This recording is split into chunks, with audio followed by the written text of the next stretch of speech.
Hey, what up? It's Brad with Home Love Construction, and in this video, I'm gonna give you the 3 major, most important things to keep in mind when you're doing multiple bathroom remodels and when you're remodeling a whole home that involves bathrooms. These are the 3 rules to live by when it comes to major renovations, including multiple bathrooms, okay? So before we crack into it, please hit the subscribe button below. This channel is the repository for information for people about their homes. If you're looking to remodel a home, refurbish a home, just refresh a home, or build a new home, this Home Love Construction is the information source for things like that. So hit the subscribe button because it helps us reach more people, do more projects, learn more things, and then come back and share that information with you, like I'm about to do right here with these 3 rules to live by about bathroom renovation. So here's the first one, water pressure. So a lot of people don't take this into account. I mean, they think about it at the end of the project, but they don't think about how they're actually placing the water and how they're getting it to the bathroom. So I've had multiple renovations where we actually had the opportunity to change the piping in the whole house. And here is the ideal scenario. And this is what you should really be doing if possible with a bathroom, is bring a 3/4 inch pipe to each bathroom. Now, a plumber watching this is gonna say, you don't need a 3/4 inch pipe. You can do it every 7 or 8 fixtures and it's fine. Dude, why not just not have to worry about it? So bring it, what this means, by the way, is in water supply lines, it can travel through 2 sizes of pipes. It can travel through a 3/4 inch pipe or can travel through a 1/2 inch pipe. This is to scale, just kidding, it's not. The 3/4 inch pipe holds obviously substantially more water than the 1/2 inch pipe. A lot more water can flow through a 3/4 inch pipe every second than it can a 1/2 inch pipe. So what that means is when you bring a 3/4 inch pipe to each bathroom, you're never going to have a problem with water pressure by having multiple faucets and showers and things running at once. It's just not gonna wind up happening. You're always gonna have more than enough water.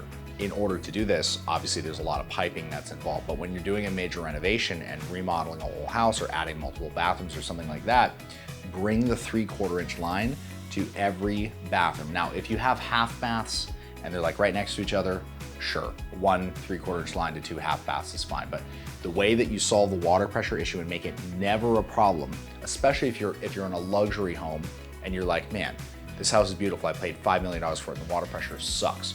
You just gotta run the 3/4 inch pipe to each bathroom. It is the simplest solution in the world and so few people know about it, yet it's the thing that just kind of resolves everything with water pressure. So that's rule number 1, okay? 3/4 inch pipe everywhere you go. Now, here's rule number 2, is 2nd floor bathrooms, showers, tubs get treated differently than 1st floor. Now, here's why this is important. That might sound like, well, of course, duh. It goes deeper than you think. Let me give you a perfect example of this. I had somebody who's looking at doing a 2nd story master bathroom. Like their master bath was gonna be on the 2nd story of the house, but they really wanted a 0 entry shower, which is like there's no curb, the floor just goes straight down into the shower. On a 2nd floor, you cannot do that without having some sort of elaborate scheme of raising the floor, then going down, or cutting into the trusses, which is almost, really challenging to do. Basically, they had to choose, do they have their 2nd story master bathroom, which is where they want it, with a curb, or the 1st floor master bathroom, which is not ideal, and then we could actually cut the concrete out and go down and do a 0 entry. So they chose to have the 2nd floor and they nixed the 0 entry shower. That's just one of the ways that you need to be accounting for how a 2nd story is different from a 1st story. The other thing is waterproofing on a 2nd story is 5 to 10 times more important, especially in a shower, than it is on a 1st floor. On a 1st floor in a concrete home, like most of the ones here in Florida, there's nothing below it that stuff can leak out onto. There's just nothing below it. So the damage possibility of a leaking shower is little to nothing. It's almost nothing at all. On a 2nd floor, that water can go down into the floor joists and just run everywhere. It can ruin the floor trusses themselves, the joists, it can damage the drywall, it can damage things below it, it can damage appliances, fixtures, lights, sockets, everything. It can actually start a fire. If you have an outlet where it shorts out and sparks, you can actually cause a fire in the home with a leaky shower on the second floor. So for that reason, second floor showers need to be uber waterproof. They need to be like checked and triple checked and the walls waterproofed and everything, because it's a much bigger deal for something to leak on a second floor than on a first floor, okay? Now, the third thing is the spacing of the joists and what you put under the tile. So here's the thing that almost nobody thinks about is on a second floor in a bathroom, you do our tile floor, right? Like in a bathroom, one of our rules that we live by here at Home Love Construction is we put tile on bathroom floors. We don't run the luxury vinyl plank. We don't run the laminate into the bathroom. We do tile on a bathroom floor. But on a second floor, you have wood that's over your floor trusses. You can't put tile on wood. That just doesn't work. It winds up cracking and moving because the wood moves. So you have to put something down before it. But the thickness of that thing that you put down, the cement board or there's like Schluter, orange Schluter products that you can put down, the thickness of that is dependent on the spacing of the floor joists below. And I know I'm getting a little technical here, but basically here's the simplicity of it. If the floor joists are wider, more bowing can happen, like bending of the substrate. So if that happens, you want a thicker substrate so that the bending is minimized, okay?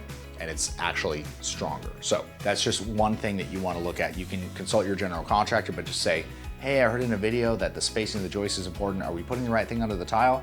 As long as they're thinking with that, they should be good to go and they should know what I'm referring to, okay? All right, rule number 3, and here is, this is just a super critical rule for all of remodeling, but especially in a bathroom, okay? Here it is. When the walls are opened up, put in everything you think you could need. If you don't have a bidet, you have no plans to get a bidet, but maybe one day possibly you could have a bidet. Put an outlet, put a GFI outlet down next to the toilet and do it while a renovation is going on, while the walls are open, while the electrician is there, okay? If you think that you want to have a shower head coming out of the wall, but also a handheld, put the second valve in. Like decide, okay, I'm gonna do it even if I don't use it. I'm gonna be glad that I did it versus regretting not having the handheld for my wife to do her hair or whatever you need it for, okay? You know, like I think I might want a second niche in my shower. You gotta do it right then, because going backwards in a renovation is never a good thing.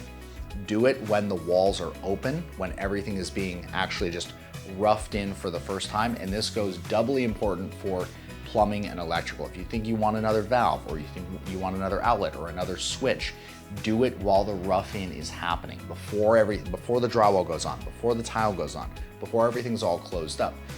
Because after that point, it becomes incredibly costly for your contractor to do it, and they actually wind up not liking you because of it, because no contractor likes to go backwards on their project. And I mean, that's fair. Like you do all this hard work to get a project to a certain place, and then to be asked to go backwards because somebody changed their mind is very frustrating for any contractor. So that said, use that to your advantage and get everything in that you can while the rough-in phase is happening. Just put everything in that you can think you might need. So that said, those are 3 simple yet effective rules to remodel bathrooms by. And just to recap, it's 3/4 inch to every bathroom for water pressure. Take into account what's different between second and first floor bathrooms, and then do everything you think you're going to need while the rough-in phase is happening. That's when it's the least expensive, least frustrating for you and your contractor, and it gives you the most flexibility down the line. Now, which one did you think was the most effective out of these 3 rules, and which did you agree with? And also, if you disagree with one of these rules, leave a comment letting me know which one you disagreed with. I would love to know what you think about these. And if you got even a little bit of value out of this video, please hit the subscribe button below. It does help me out a lot. Like I said, we get to reach more people, do more projects, learn more things, and we bring them back in videos just like this to help you with your renovations and home builds. So that said, thank you for watching, and I'll see you in the next vid. Peace.